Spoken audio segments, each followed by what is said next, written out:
Hi viewers, সবাই কেমন আছেন? আশা করি ভালো। তো আজকে আমরা জানবো ভিডিও ওয়াটারমার্ক নিয়ে।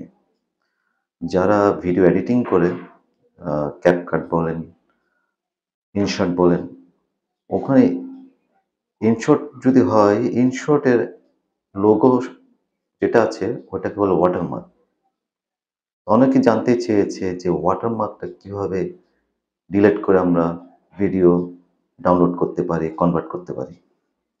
তো আজকে সেই বিষয়ে আপনাদের দেখাবো যে ইনশটে কিভাবে ওয়াটারমার্ক উঠিয়ে দিয়ে আপনার ভিডিও এক্সপোর্ট করতে পারবেন, কনভার্ট করে ডাউনলোড করতে পারবেন।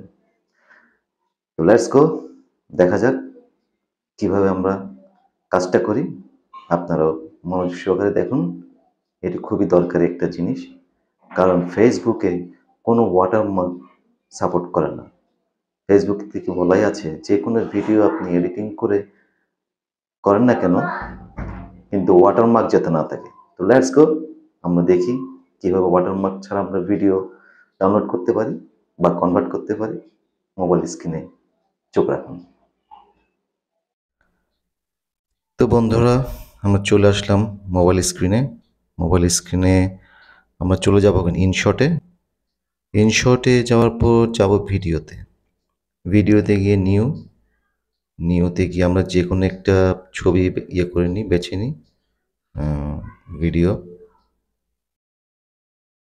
আমি ব্ল্যাঙ্ক রেখেছি।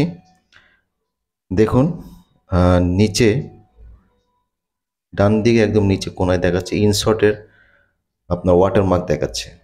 এখন এই ওয়াটারমার্কটা আমরা কিভাবে তুলবো বা ওয়াটারমার্ক ছাড়া কিভাবে আমরা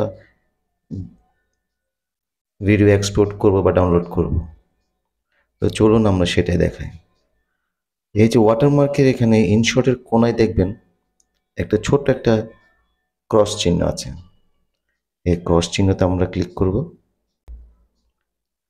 দেখুন এই ক্রস চিহ্নতে ক্লিক করার পর এখানে চলে আসলো উপরে ইনশট প্রো। এটা হচ্ছে প্রফেশনাল মোড। এটা আপনাদেরকে পেমেন্ট করে নিতে হবে। আর এখানে হচ্ছে আপনার ফ্রি রিমুভ। এখানে আমরা যদি ক্লিক করি ফ্রি রিমুভে, তো দেখবেন অ্যাড চলে আসবে। অ্যাড চলে আসলো। অ্যাডটা যখন শেষ হয়ে যাবে আপনার উপরে দেখবেন একটি সময় সেকেন্ড কাউন্ট হচ্ছে 9 দিয়ে এখানে রিওয়ার্ড গ্রান্টেডে চিহ্নতে করে দেবেন। বাস, এই দেখছেন নিচে কিন্তু আমার ইনশটে ওয়াটারমার্কটা নেই। এখন যদি আমি এক্সপোর্ট করি তাহলে ওয়াটারমার্ক ছাড়াই আমার ভিডিও ডাউনলোড হবে, ভিডিও বা ফটো ডাউনলোড হবে। ওয়াটারমার্ক ছাড়া আমরা কিভাবে ভিডিও এক্সপোর্ট করতে পারি বা ডাউনলোড করতে পারি। ধন্যবাদ সবাইকে।